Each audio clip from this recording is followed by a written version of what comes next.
and get it.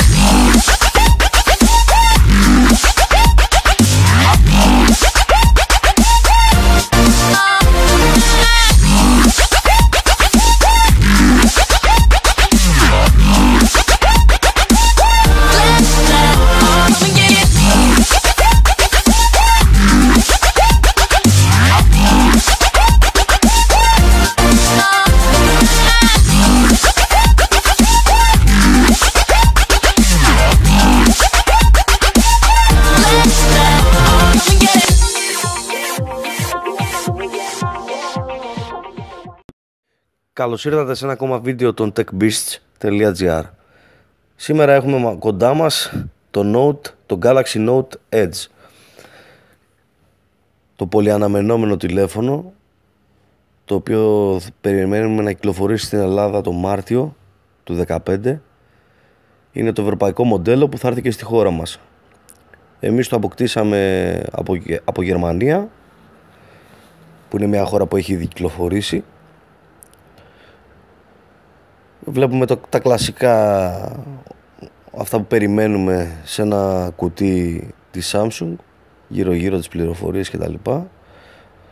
Πάμε να το ανοίξουμε. Να πω ότι το Note Edge είναι ουσιαστικά ένα Note 4 με ελαφρώς μικρότερη μπαταρία που δεν το επηρεάζει καθόλου. Απλά έχει αυτή τη καινοτομία, ας πούμε, που έκανε η Samsung, την κυρτή οθόνη στα πλάγια. Είναι ένα τηλέφωνο ιονός για αυτά που περιμένουμε να ακολουθήσουν. Βλέπουμε εδώ το τηλέφωνο με την κλασική ζελατίνα μπροστά της Samsung, με τα κύρια χαρακτηριστικά του τηλεφώνου, η οποία είναι η φοβερή οθόνη, κυρτή οθόνη, η κάμερα και το πενάκι του.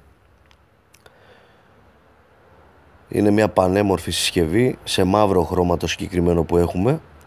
Ας το αφήσουμε λίγο να δούμε τι έχει μέσα το κουτί. Ανοίγοντας το κουτί, λοιπόν, βλέπουμε το κλασικό βιβλιαράκι με τις οδηγίες που δεν το διαβάζει κανένας, κατά τη γνώμη μου. Δεν ξέρω, αφήστε κανένα σχόλιο αν κάποιος υπάρχει που το διαβάζει, γιατί μέχρι τώρα δεν έχω πετύχει κάποιον. Βλέπουμε το καλώδιο USB, το οποίο στην αρχή μου έκανε τρομερή εντύπωση. Νόμιζα ότι είναι τεράστιο, είναι σχετικά μεγάλο σε σύγκριση με τα άλλα, απλά είναι τυλιγμένο γύρω από ένα πλαστικό που προτίμησε να βάλει η Samsung.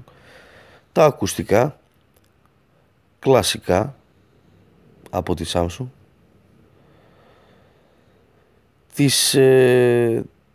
τις μύτες για το πενάκι και το εργαλείο για να τις βάλουμε αν χρειαστεί, να τις αλλάξουμε,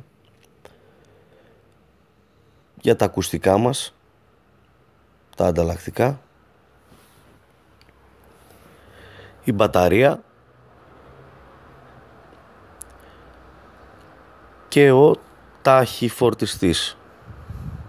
60% νομίζω σε μισή ωρίτσα, σε μισή ώρα νομίζω, 60% φορτίζει.